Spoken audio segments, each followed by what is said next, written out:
chatting, because you always like having a very nice time, which is good. So, welcome to the Chartered Institute of Fundraising London and South East Region's first Thursday. And this month we are looking at year-end appeals. It's very exciting. Thanks for coming along, as I say. And it's lovely to see you in person and great to see some people online as well. So we really appreciate it.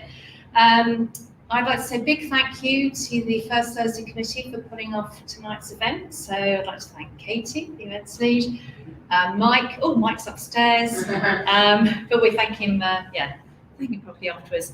And Paul and Stephen, Kofi, and the Urban MBA team, because there's space. It's a fabulous space if you're looking for anywhere in London to use. And Jamila, our speaker, who is wearing two hats today, as speaker, and she also sits on our committee as engagement lead. So thanks to all of them, and also a big thanks to our sponsor, Hope and May, who are the leading advisors on compliance data protection to the voluntary sector, and they are the only trusted provider to people like Akivo and NCBO. So if you're worried about the new data protection laws that are coming in later this year, then do get in touch with them. A bit of housekeeping. Please put your phones on mute, those of you who are here in person. The toilets you probably discovered already, so you go out that door, keep walking around, and they're on the left. I always forget to ask about fire escapes. Basically, the fire alarm goes off, then run like the wind. Where are they? So literally, so on this floor, they're literally, they are signposted, but they're literally out this door and right to the back, and you'll see another sign. It's one of those. I don't know what that word is. Yeah, it's a fire door with the handle that you just push. We'll just follow you. Yeah. And then, or one of the team, and we just go to the evacuation point, which is just across the road for us. Yes, but that's not going to happen. It's all going to be fine. So just to let you know as well that the event is being recorded tonight. So if anybody in the room doesn't want to appear on the video, then just let us know, and we'll do some clever.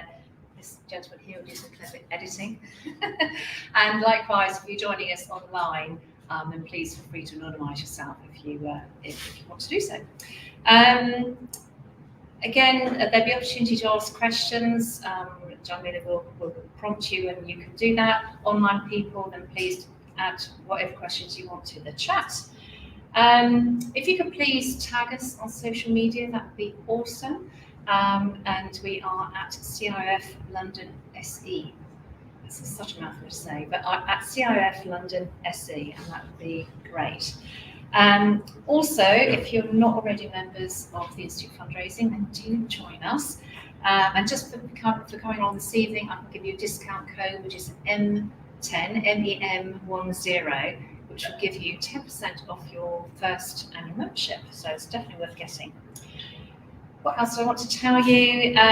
We also, as a committee, organise Introduction to Fundraising courses. They're a one-day course in person in central London at CIOF's head offices, and you get a whole day of learning and networking with your peers for £90 plus VAT. So that's not bad at all, is it? So if anybody on your team, anybody who would like a really good overview of fundraising areas, then let them know that we do that. The next one, 18th of September, is sold out, so we've added another couple of dates, 26th of September and the 20th of November. And the final thing I must say, because I know we're going to get onto the main act, is that we, as a committee, we are looking for a new treasurer.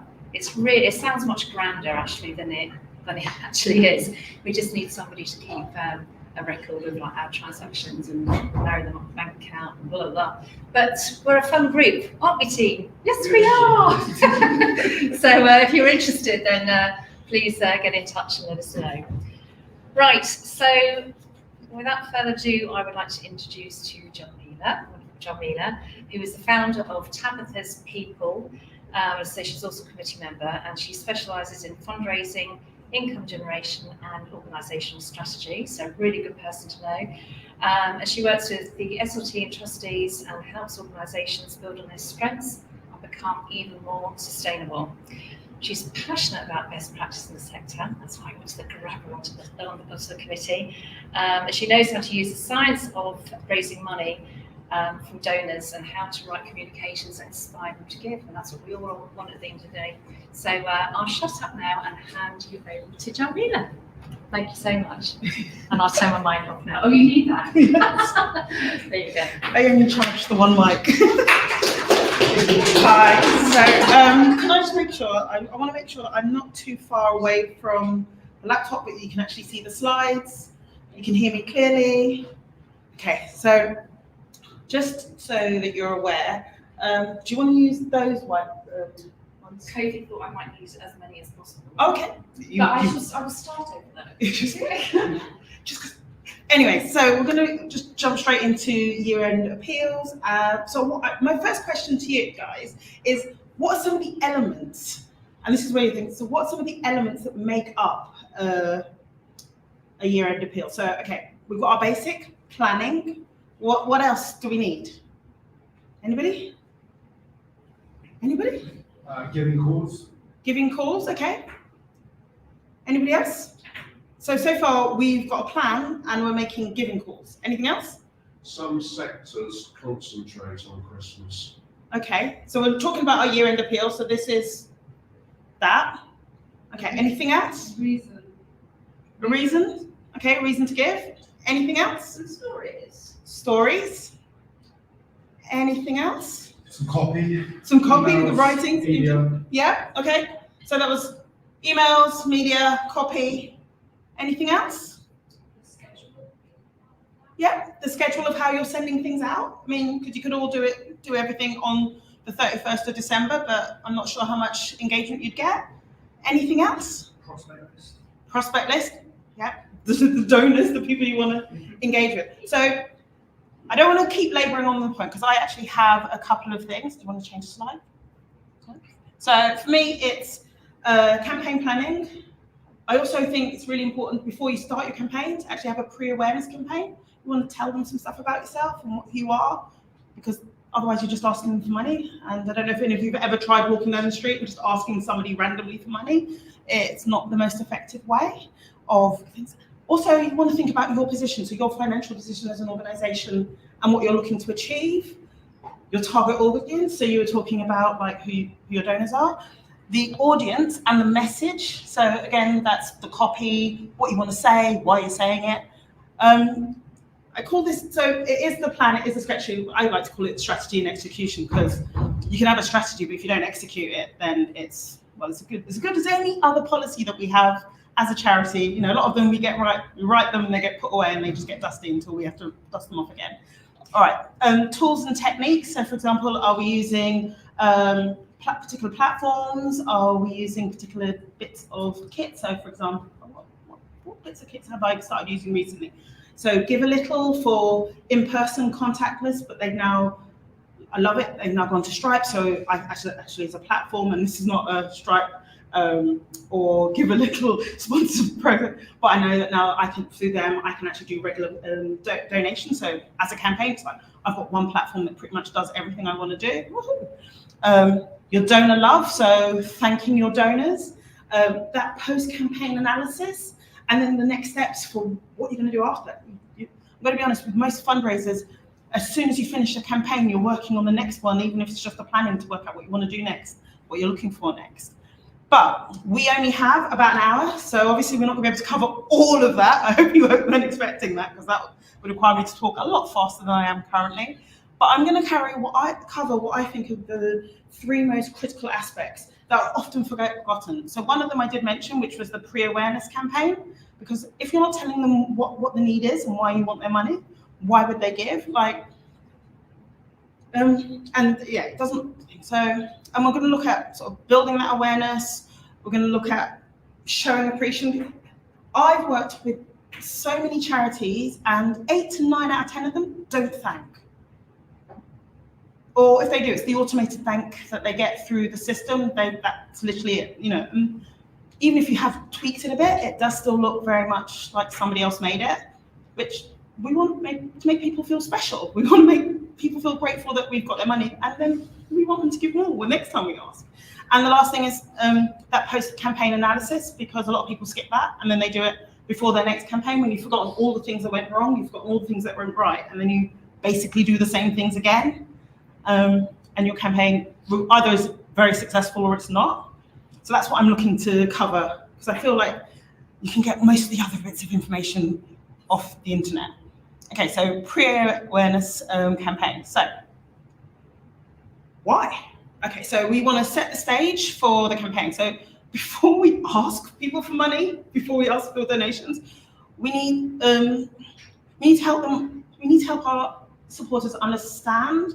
We need to help our donors understand. And I like to call them our looky-loos, because they're not quite supporters, they're not quite donors, but they're still on your list. They've never been to an event, but somehow they're in your sticky web of communications. So those are my looky-loos, to understand why they should care, like why your organization is important. And that pre-awareness campaign is literally about setting the stage, getting people interested. I know it probably says it on behind me, building the excitement. And I use that word in inverted commas, because sometimes our campaigns aren't as exciting as we would like them to be, or we think they are, until somebody else tells us that they're not exciting and it's really a boring campaign, but we were really excited about it. I've done campaigns like that, just so you know. So that when we come to making that ask through the campaign, they're primed and ready to give. Does that make sense? Okay, so my first part of, and there is 4 parts, is the challenge. So what's the problem that you're trying to solve? And so I'm going to use Urban MBA as an example. Kofi, I know you said it was okay, so I don't have to ask you if you don't mind. So Urban MBA, a lot of people just don't know that Urban MBA is a charitable organisation. That is a massive challenge in itself. So our pre-awareness campaign for this coming year will be letting people know that we're an organisation, we're set up for charitable gains, what the programs we work, the communities that we help, the need that there is in the community. And I think I've just skipped ahead to the need. Thank you.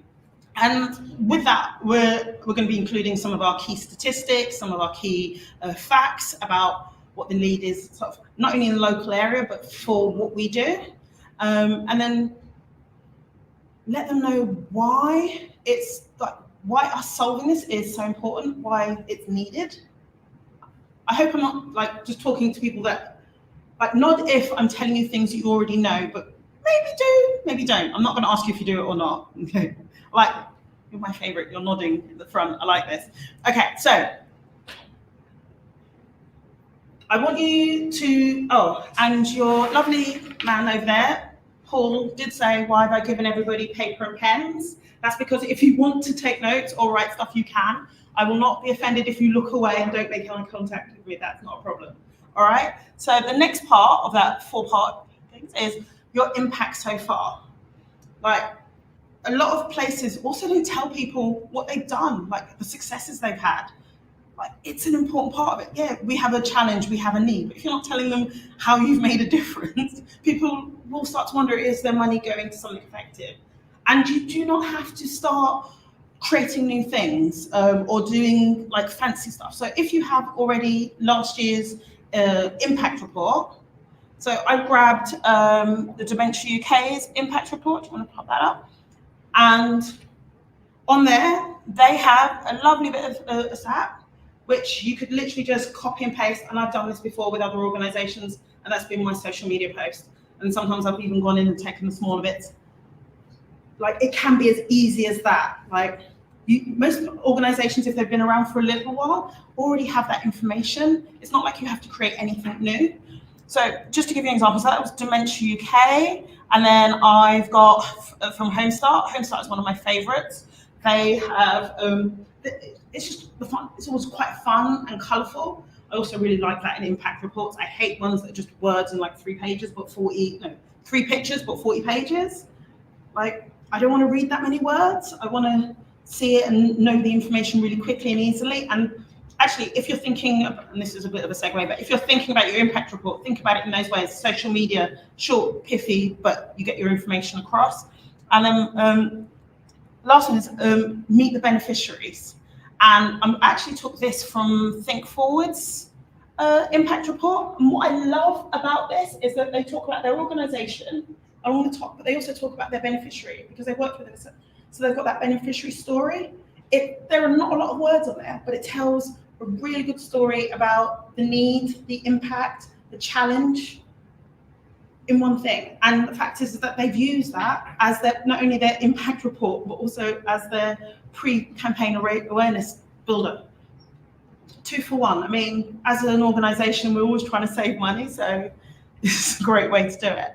Then, for me, it's then how do you get the message out? I've mentioned social media, but when we're spreading that word, right, social media, we said, email newsletters, community events, partner organisations, but I want to throw it out to you guys again. Are there any, and I know I've missed some, are there any others that you would use to help with your pre-awareness campaign, or do you think that these are the 4 top 10, that's it?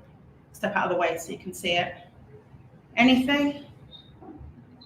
Shake your heads if you don't, nod if you do. Are we thinking? Should I shut up?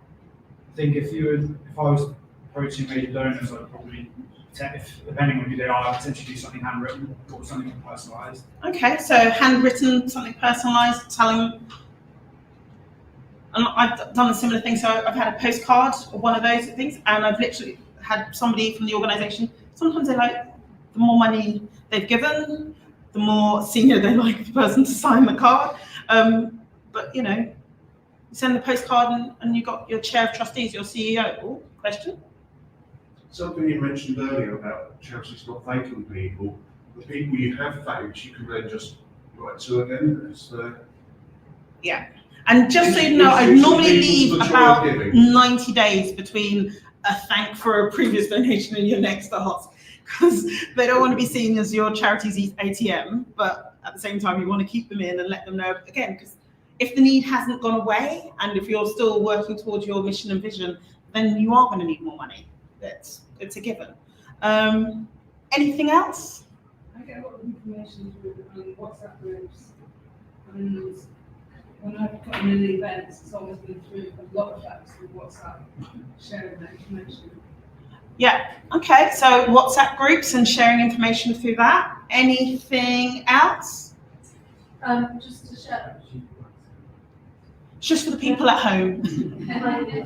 One of the things that we do that seems to work really well is, as a whole organisation, we do a day of thanks.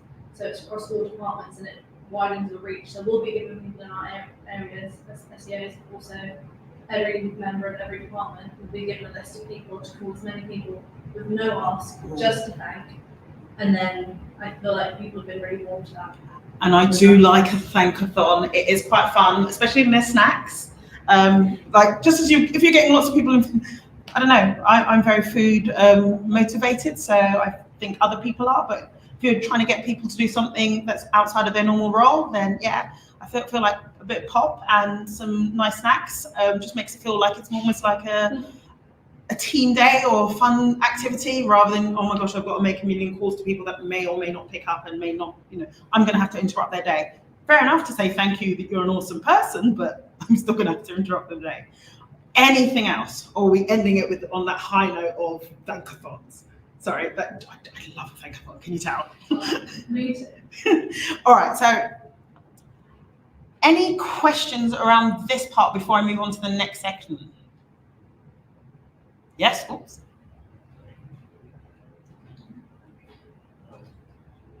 This is not really my area of so I like the idea of where you've got the where you can do it, making it tailored, so tailored communication.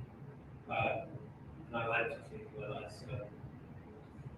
saw this and thought of it, and so that it is outside of the pragmatic approach. Yeah. Where you can think you ought to be. Let's say you're doing something, you find a new piece of research or a insight or something. Yeah. You know the people who your data who are interested in that. Yeah. And that works. That really does work. It really does. Just stick it down. Yeah, it's fine. Like if you have those opportunities to again make those connections. So actually, you've helped me really go perfectly and smoothly into the next slide of donor love. So that for me, and it really is donor love. Like it's not just thanking them; it's making sure they feel appreciated. because without them, you can't do what you do, really and truly. So I think I've kind of think, look, why why they matter, like why showing them love matters. But yeah, so it's not just saying thank you, and thank you is important, and it's not just to be polite, and because it's a different thing from me giving you a gift and you saying thank you for the gift, regardless of whether you like the gift or not. We were all taught to be very, very polite. But it's also crucial for that relationship building, for them to feel part of the organization, for them to feel like they are integral to what you do. And actually what you just said about like, oh, I saw this and I thought of you is really good, because then like, wow, you remembered me. I mean, I did a campaign once where, I'm going to be honest, it was a copy and paste job through things, but it was properly signed off by the CEO. They signed each of them. We had so many letters back, 200 letters over about 2 weeks, because I realised that he wasn't going to sign all of them at once. And so many letters back saying, thank you so much for this personal letter. I really appreciate it. And I'm like, apart from his signature, everything else was exactly the same. It was literally a mail merge. But that's not the point. It's the fact that it's what they feel at the end and how you make them feel about the organisation, which will then help them. Look, it makes you more sticky. Like, I don't want to think of, for some reason, chewing gum came into my head, and that's not what we're going for. But yeah, so building long-term relationships, and I'm going to be honest, if we're in fundraising, we're looking to keep our charities going, it's also about them giving again, and hopefully giving more in the future. And if possible, telling their friends and becoming sort of raving, gossips about you, that tell everybody how great you are, and encourage their friends to give. Because then you're not even having to do a campaign, they're campaigning for you. All right, so let's look at how we can do it a little bit more effectively. So I like to have a thank you plan. So we mentioned like segmenting your donors and what you do for this person and what you do for that person.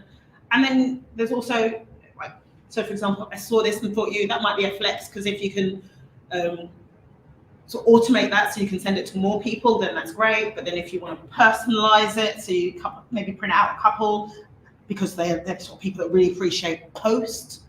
I know I've actually worked with a couple of charities where their donors have stopped donating, and when we asked them why, it's because they didn't appreciate us putting a stamp and spending, and that was before the stamps went up. But they've told us that. So it's like understanding. So if in your communications they've hit that do not post me things, then respect that's how you're going to do it. Send it via email, maybe but then personalize your email to them. Just making sure that they're thanked in the way that they've asked to be as well. That's part of your thank you plan. Okay, next one. So I wanted to give you a couple of donor recognition ideas, and I realized after I did this presentation, my favorite one is not even in here. But okay, so social media shout outs. So I did a campaign where I literally had 5 names. It was like, thanks, and I just used first names, Sally, John, and I threw in a couple of other unusual names, because we found on our database, we had, of about 2,000 names, we had like 20 Johns. We had like loads of, so I'd already pre-prepped them, because what we found is those regular names came back in. So I already had those thanks set up, and it didn't matter if I'd had 3 different Johns. I used that one thing, and I called them, and they're like, so I really appreciate the social media thing. I'm like, oh yes, because we knew it was you, John. But we had like 5 Johns donate on that day, but each one thought that thank you, John, was personal to them, even though it went out to the entire internet. So donor spotlights in your newsletter. Now this does need their permission, especially if you're going to put more than like initials. And that's normally what I would only do if they don't if they say they want it anonymized, they're happy to put it, and then I put initials. If they say they're okay with first names, or their first name and surname. Most people aren't as okay with surnames, because they don't want to be identified as somebody that other people think has money, when maybe they've just saved up and given you something. But also maybe they don't want to be targeted by other organizations, I don't know. But like literally maybe and then with that spotlight, talking to them and asking them a few questions about how they heard about the organisation, why they give, like what's important to them. So then it's a little bit, it's almost like a little interview, but then again, it makes them feel special. And 9 times out of 10, especially if you sent them something, that's when I say, do you mind if I post this out to you? Because a lot of them will then have it on my coffee table and be like, have you seen me? Like, I know I give a little bit, but like, they really just appreciated me. Which, I'm going to be honest, has meant that sometimes within a few years, I've seen they've written back to us telling us that they have made their will and that they've included us. We never ask, or I personally never ask how they've included us or what they've included us in, because I feel like that might change and I don't want to make a note. But it's things like that help them understand. But that's like a timeline from a fundraising campaign that could actually have a trickle-on effect. Like I said earlier, future giving, like all those sort of things really make it. And also impact reports. Now, I just like to list like a thanks, and I normally just do first names, because again, you can get away with one John, one Sarah, Sally, and stuff like that. And if they want a bit more, like sometimes when you've got your big donors and they're giving you 20, 30, 40, 100 grand, like sometimes they're prepared to have their entire name in your book, and then you can just, and I personally don't put them in any financial order. I just say I normally try and do it alphabetical and just thanking, if that makes sense, because then nobody's like, oh, well, they're a big giver and they're at this and they're at that. It's not about that. It's about showing appreciation to them, if that makes sense. All right. Are there any others that I feel like I know that there are more, because one of my favorite ones is, so I don't think I use Moo as much, but you know those online print shops, whenever they have like their 60% off discounts, I like to do with a big, and then put the logo over there to thank you. Get a couple of hundred of those, and every time we do something, like corporates, if we're working with corporates, and 9 times out of 10, when you go and visit them, a year later, 2 years, that card will still be on their desk, which means that every time somebody else goes past their desk or through their house, they're seeing your logo. It starts a conversation. They find out about your charity. Again, I guess they're evangelizing for you about your organization, which again makes it so much easier. Any questions? Any thoughts?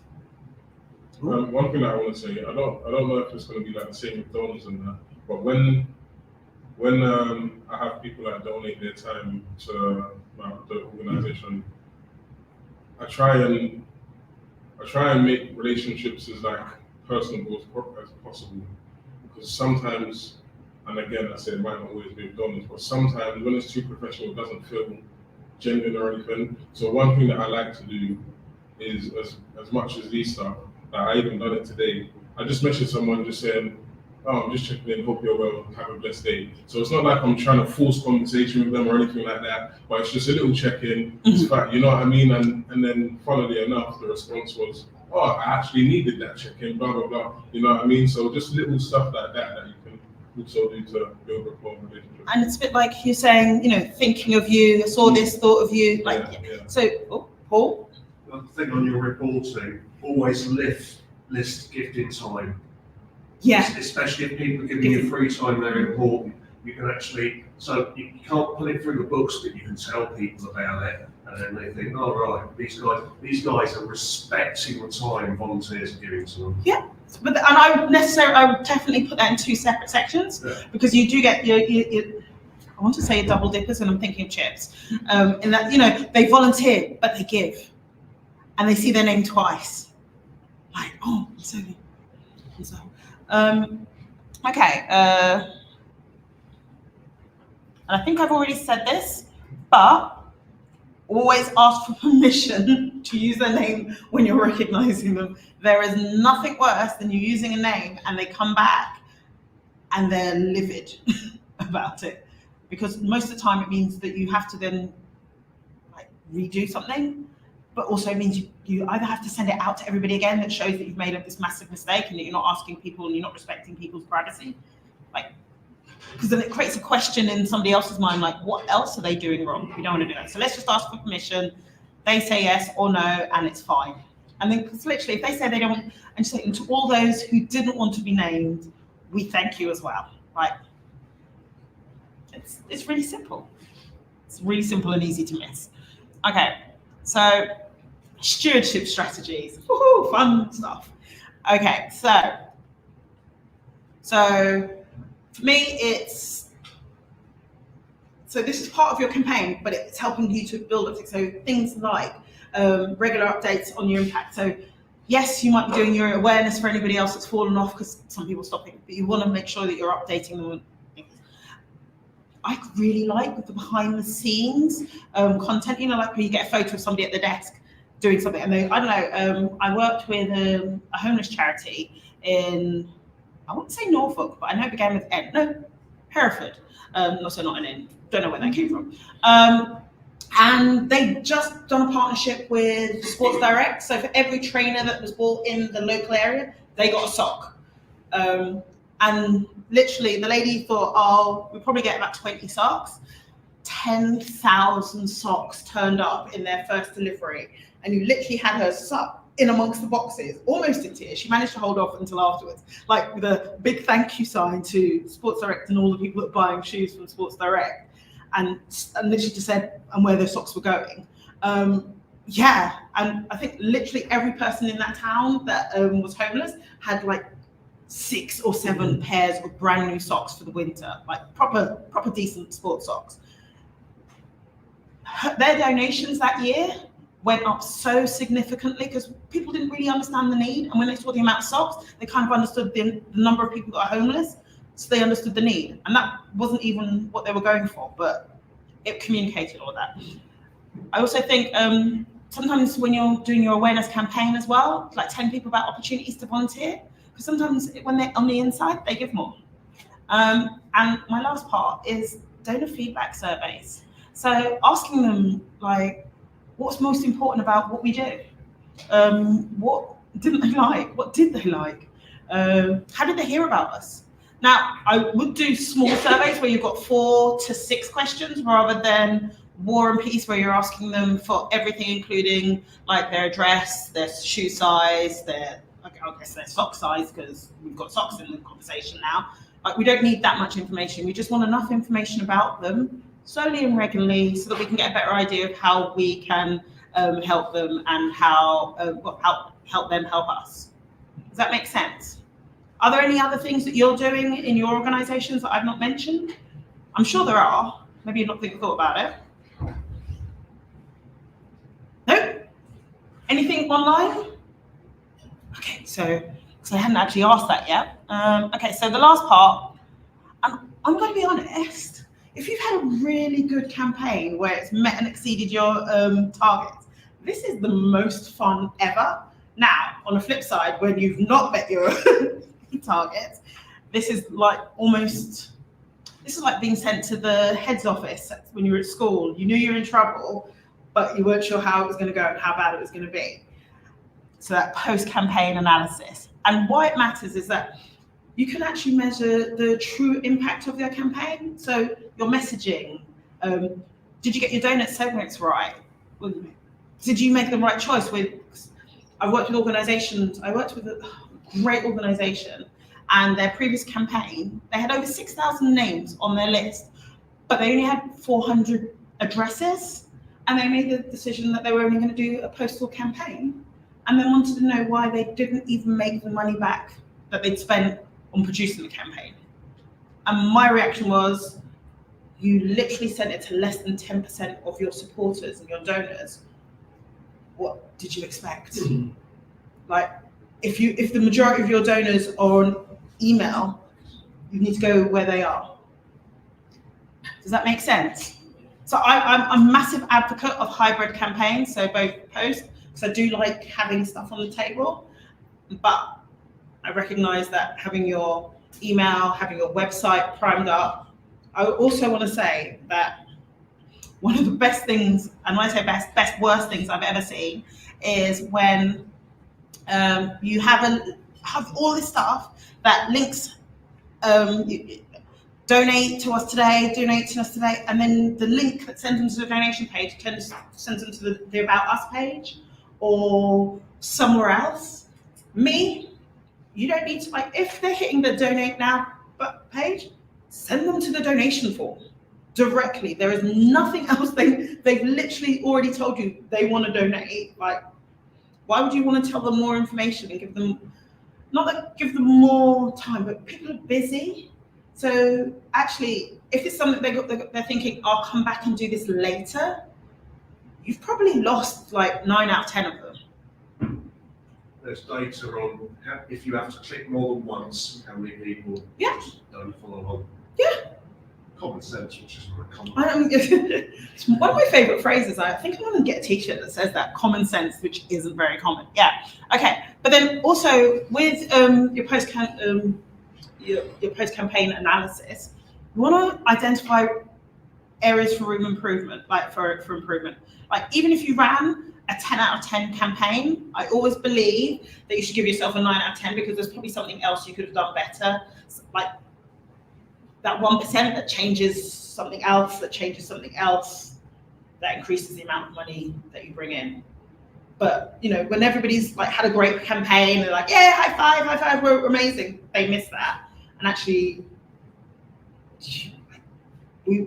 if we're doing good, we want to grow and do more good in more places for more people, or for the environment, or whatever your organizations are doing. And also, with this post-campaign analysis, if you're doing it straight after the campaign, so we're looking at end of year, so hopefully your campaign will end on the 31st or 1st of January. Really and truly, we're keeping all those links open, especially online, until the 15th, because people always forget, especially, and if they're sending you checks, I've had them come through in the summer in the envelope. They still got allocated to whatever the campaign was that we were running at that time. You want to know what you did well so that you can put it into the next campaign. But if you wait, you will have forgotten most of it. And this is like, I want to say nugget hunting, but I don't think that's the right term. Gold digging for gold. Prospecting, gold prospecting, kind of, but you know, I'm still going to call it nugget hunting because that's what it makes sense to me. And that, there are so many things that you will learn through your campaigns that, like, you're like, yeah, that makes sense. But it's a bit like, have you ever woken up in the middle of the night with the best idea in the world? And like, in the morning, I'm going to do something about that. And then in the morning, because you didn't write it down at that point, you're like, so I had this great idea. What was it? And you, depending on who you are, like me, I would probably spend weeks and still not remember it, and then try and put it aside, and then like 6 months later, it'll come back to me, and then I think it's a brand new idea, and I think I'm great, and I'll do exactly the same thing for a couple of years before I realise. That's why now I have like post-it notes. You know, well, the team here knows how much I like post-it notes, but that's why I have post-it notes by my bed. Okay, so what I like to do is think about it in these couple of ways, which is your fundraising goals, which you would have done in your planning. I know we didn't cover planning, plus what your results were, so what you hope to do. So how many new donors you hope to inspire to give versus how many you actually did. How many of your current donors inspired to give? How many donors that you wanted to, like, you've had a while that you hoped would give more and stuff. And maybe the letters or things, you might have said thank you for giving so much over this amount of time, and maybe their ask would have been slightly higher than what they currently give, so that you're encouraging that. I don't know. But we want to try and understand every aspect of the campaign, if that makes sense. If you have information on it, you should try and dig into it. I'm going to be honest, I really like some of these AI, so ChatGPT. Now, I'm now aware that a lot of them, they use your data if you're using the free version, but like if it's anonymized and you're not giving out people's names and addresses and things like that, just to get an idea of like your stats, your numbers, like year on year, like you can get a really good visual picture, and instead of it taking you weeks to produce, it takes moments. But yeah, like anonymized, like do not give them people's names and addresses and things. I recently heard of some fun stuff. I'll tell you about that in a little bit because it's not quite fundraising. Okay, the effectiveness of the different channels. So like if you send stuff out by post, Like how much engagement did you have? If you sent things out via your social media, like if you can sort of get those, is it Google, those pixels that track those bits so that you know where they came from? You can, most of these platforms these days allow you to do that, so you can actually have slightly different, everything looks the same, but it's slightly different forms, so you know where they came from. So actually, you might have thought Facebook was your best social media, but you might find it's TikTok or Instagram that's your new social channel. Do you need to investigate it more? Do you need to put more money into it next time round? Do you need to pay attention a bit more? Like, is it a growing category, or is it something that really you want to just start maybe cycling out? Maybe, maybe not. Okay, next one. I really like if you've had donor feedback, and generally the donor feedback is normally a complaint or somebody asking you to remove them from your mailing list. That's fine, but it's also, what did your donor say that, you know, like that love you and really like the campaign? Has anybody emailed you or sent you anything like a message on social media or a card? Like those happen. What did your supporters say? And also, what do your volunteers and staff say about the campaign? Because like generally people have opinions on all of this. Okay. Oh, question. Old school thing we did once, on the donation form, we actually had a very big box going with value your feedback, and people could just write a personal letter to us whilst they included the check in the reply paid envelope. It was really, really successful. So for me, I say if that works in your postal version, then why won't online it'd be easier? Well, I'm saying, but why wouldn't it then work online? Like, if you're doing it in one place, why not do it in the other as well, as near as you can? This was 20 years ago. You know what? I feel like it would still work actually, because people like to tell you what they think. We actually asked people to tell us what they thought, and it's still positive. That's even better, because then they feel like you value their opinion, which you do. I don't want to say that like it's not that we're valuing their opinion. We do. Okay. Next slide, which is also kind of have to rate yourselves and your team. Like, you set a schedule. Did you meet that? Was your timeline too tight? Was it too long? Did you have any dead weight? Did you have your super keens? Did you have any of your flashbangs? You know, that they're there, they do stuff, and then they disappear off your campaign and you can't get anything out of them? Like, feedback. It will just make your team stronger. It will make your campaign stronger. And actually, if somebody leaves and you know you need a skill set, then you know what you're looking for to add back to your team. Does that make sense? Okay. So for me, it's elements to review, which is in basic, what went well, areas for improvement. I think all of those, that's how you can divide all four of those points, what went well. So you could literally have a nice A3 piece of paper with your segments, and then so 2 columns and 4 rows, and then work around and fill it out. Do you have anything to add to the elements to review? So it's those 4 ideals and then these 2 segments? Or proofreading. Yeah, and I would say that for most things, you want somebody that's not emotionally tied to the campaign to check some things before it goes out, because sometimes you think you'll make sense and you don't. I have had great feedback once where I was told I sounded like a Shakespearean bard, and I didn't get it until he read back my copy as what he thought of Shakespearean bard, and I was like, oh my gosh, I could literally have posted something in the Globe, because I was talking about how there was a tapestry and things were woven together and there's all this, and in my head, that was perfect. Oh, it was banging copy. And then when he read it back to me, I was just like, oh my gosh, that's so embarrassing. I'm so happy that only one other person in the world, although I've actually told this story to several other people, has seen that. Does that make sense? Like, but at the time, if I'd been left to my own devices, I would have sent that out to probably 10,000 people on behalf of the charity, because that was my moment of genius. I was in the zone. So yeah, proofwriter that's not involved in somebody that's not involved. Proofreader. Proofreader, yeah. It's like on the screen. Yeah. I mean, and also, like, friends and family, like, people who you love and trust to tell you exactly how it is. That makes sense. What about alongside those things is like opportunities? So I'm thinking like the SWOT analysis, and those are two bits of SWOT analysis. But actually, sometimes by looking through like what people have said to you, or things that have, as you were saying earlier, the sort of channel analysis, or there can be lessons that can be the opportunities bit that you want to take forward and develop for the next iteration. There may even be thematic kind of like ideas, things that have really resonated with people that you then want to build into your kind of, your year-long problems and campaigns. I think you get me. I think you were going to get a gold star if I had them.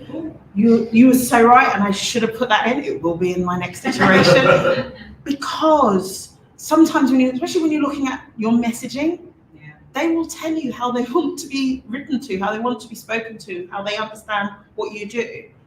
And actually, the best way for them to feel engaged is for you to mirror that back to them, because they're like, wow, not only do I love this, but they really think like me. They talk like me. Oh my gosh, like, this is the organization for me. I will be supporting them, and then your relationship with them will grow, and hopefully also that donor journey will go.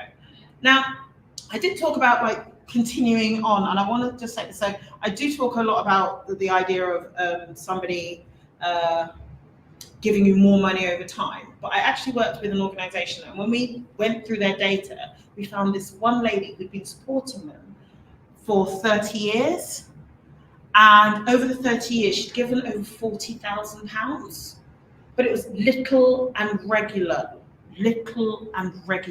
Now, I'm going to be honest, when I realized it was 30 years, I was like, is she on our legacy list? She might be a bit older now, ready for that sort of thing. But the fact is that they obviously have been doing something so right with her in regards to that donor love, that stewardship, that she was still there giving little and often. And the funniest thing is, nobody in the organization, including the CEO of 10 years, even though she'd been to events, knew who she was, which for me was shocking. But it could have been that they've met her and didn't clock the name, which happens all the time. But that's why we need other people in the room that are looking out for the nuggets. So with nugget hunting again. And actually, she would be somebody that I would want to go back to. She'd be somebody I'd want to do a donor profile. Like, why you give? Like, why have you supported us for so long? Like, her story would inspire others. Okay, so I want to move on to the last part, which is planning for the future. So after you've done your end of review, so these are the last ones, don't worry, you're running out of space very rapidly. Update your fundraising strategies if necessary. Refine your messaging, adjust your timelines. I always find that however long you thought you needed, you probably needed another week or two to get it better. Not perfect, we're not aiming for perfect. And set new goals. Like, hopefully with your end of year campaign, you're looking to raise 30% of what you would raise across the rest of the year. So maybe if you had a bumper year, then that means next year. So, okay, just of some of the newbies, if you only raised £10,000 per year, £3,000 to be raised in that 6 week from the end of November to the start of Jan, that 6 week time. That's a huge amount of money. So you multiply that by 10, you're raising 100,000, that's £30,000. But then 1 year, if you raise 40, number maths is going to leave me, then that means that your next year, you've got a slightly higher fundraising goal. Does that make sense? Oh, well, okay, so I will have a little bit of time for questions, but I just want to say, like, take action. So I don't want to read this, but your pre-awareness campaign, I've got some sort of things that we've covered, and I will be sending you out a little booklet so that you can have some information to reflect back on, not only what I've talked about, but actually specifically there will be sections for you for my charity, for my organization. So yeah, your pre-awareness campaign, your donor appreciation, which I know I called it Donor Love, but I called it this because it also made sense. And you're a post-campaign analysis. I can't say it, post-campaign analysis. Okay, and the last part is, share and implement, which is, we need to do that. So we've done all the hard stuff, we've raised the money, we know what we've done well, and then, we share and implement so that our next campaign is better, and we do better. And just to go back to the organisation, I don't want to name them because I know that they don't want to be named. So their first campaign they did pre-me, and I have to say that, pre-me, where they only went with 400 of their donors. They raised, I think, 2,800, including gift aid.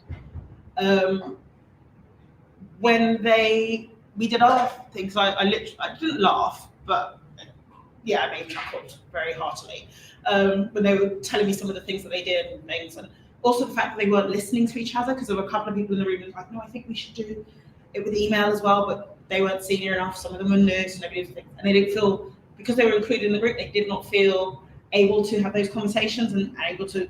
I do think that if you're in a team, your fundraising team, then everybody has an equal voice. But what they did is we did their campaign. We worked from mid-November, which I would never start. Started their planning mid-November, which is very late. You know how long these things take, but we got it out in 2 weeks. They raised £28,000 before gift aid, and that was before all the checks had gone through the bank. The girl who's at the organisation still sends me email saying that we still have the conversations about, where they start off with, well, what would Jamila say to this? Or what would Jamila do? But the fact is, their next campaign they ran on their own without anything. They raised £8,000, and it was mid-year, so it wasn't special time. But I know that this year they're going to raise at least 3 times as much as we did before, because they have the tools. And those 3 things that made a difference were the that pre-awareness campaign, that Donor Love, and then following up and actually having post-campaign analysis. So I'm really struggling with the word analysis right now. Okay, any questions? No. Any questions online? No, I think you've done such a great job. Because I didn't want to overload you, and actually we have 6 minutes now, so we know that if we'd gone through all my 10 points, we'd still be here at about 10 o'clock.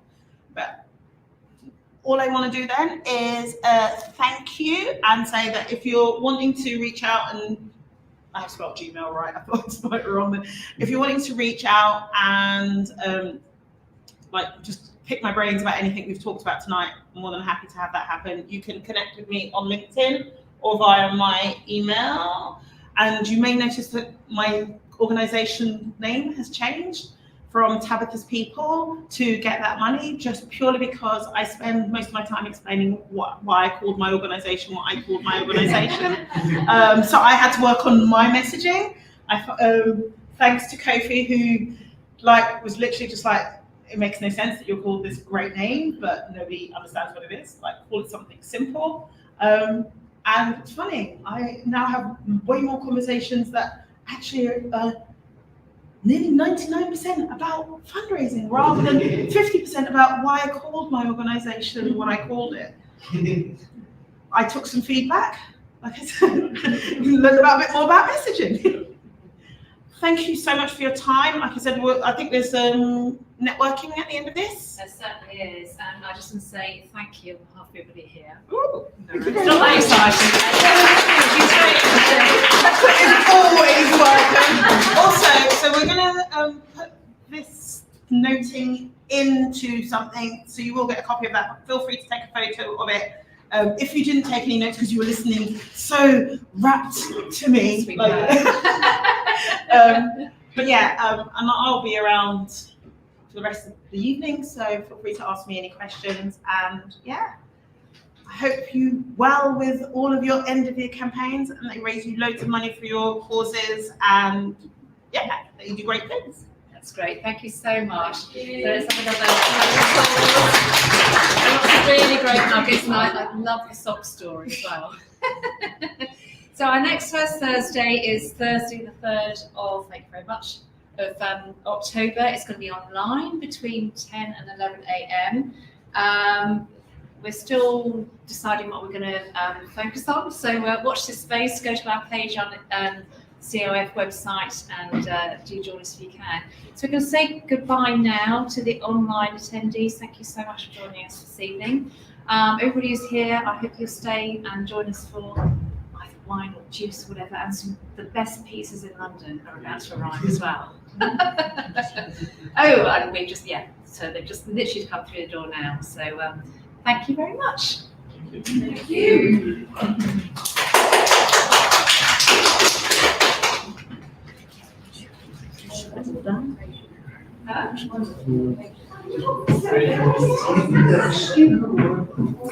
Right, well, she has to. She was working for free. I don't know. What do you need to do? Yes.